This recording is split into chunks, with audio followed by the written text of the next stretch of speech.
VOA News via remote, I'm Laura Bowman. Moscow abandoned its main bastion in northeastern Ukraine on Saturday. A sudden apparent collapse of one of the war's principal front lines after Ukrainian forces moved to encircle the area in a shock advance. The state-run TASS news agency quoted Russia's defense ministry as saying it had ordered troops to leave the area around the city of Izium in Kharkiv province, saying they would be sent to reinforce operations elsewhere in neighboring Donetsk. The announcement came hours after Ukrainian troops captured the city of Kupiansk, further north, the sole railway hub supplying Russia's entire front line across northeastern Ukraine.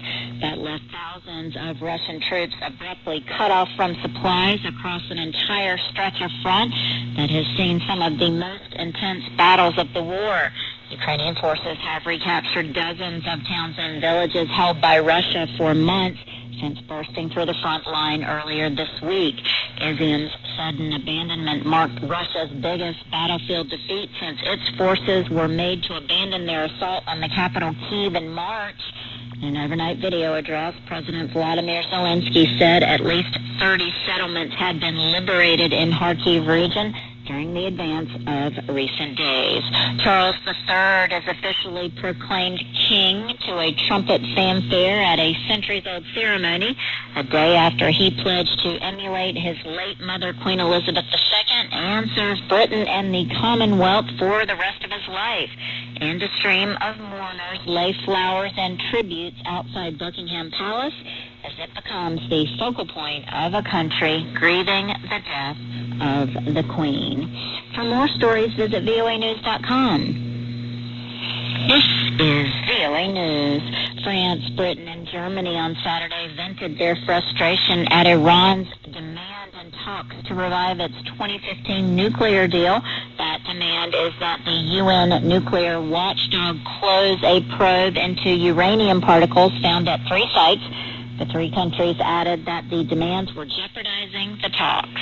17 Chinese aircraft crossed the median line of the Taiwan Strait, which normally serves as an unofficial barrier between the 2 sides on Saturday, Taiwan's defense ministry said, as Beijing continues its military activities near the island.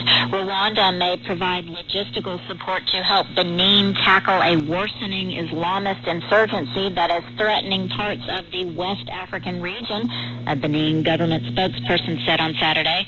Talks with Rwanda are ongoing about the possible help, which would not involve the deployment of any Rwandan troops to Benin, that spokesman said. Benin, alongside the Gulf of Guinea states Togo and Ivory Coast, has seen increasing attacks from militants linked to Al-Qaeda and Islamic State as violence creeps south from the Sahel countries of Mali, Burkina Faso, and Niger. 3 people have died of cholera in northern and eastern Syria, the region's Kurdish administration said Saturday, appealing for international help to contain the outbreak. Health authorities warned of a large number of cholera cases in Raqqa province and the western countryside of Deir ez-Zor province. Cholera is generally contracted from contaminated food or water. It can spread in residential areas that lack proper sewage networks.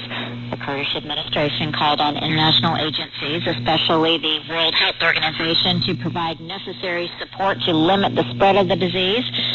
Meantime, the Syrian Observatory for Human Rights said cholera had spread after local authorities stopped distributing chlorine to water pumping stations. More than a decade of civil war has devastated Syria's water supply and sewage infrastructure. German Foreign Minister Annalena Baerbock arrived in Kyiv Saturday on a surprise visit. It is her second trip to Ukraine and comes a week after the Ukrainian Prime Minister's trip to Berlin, where he had repeated Kyiv's call for weapons. Baerbock said in a statement, "I've traveled to Kyiv today to show that they can continue to rely on us, that we will continue to stand by Ukraine for as long as necessary with deliveries of weapons, humanitarian, and financial support." Reporting via remote, I'm Laurel Bowman for VOA News.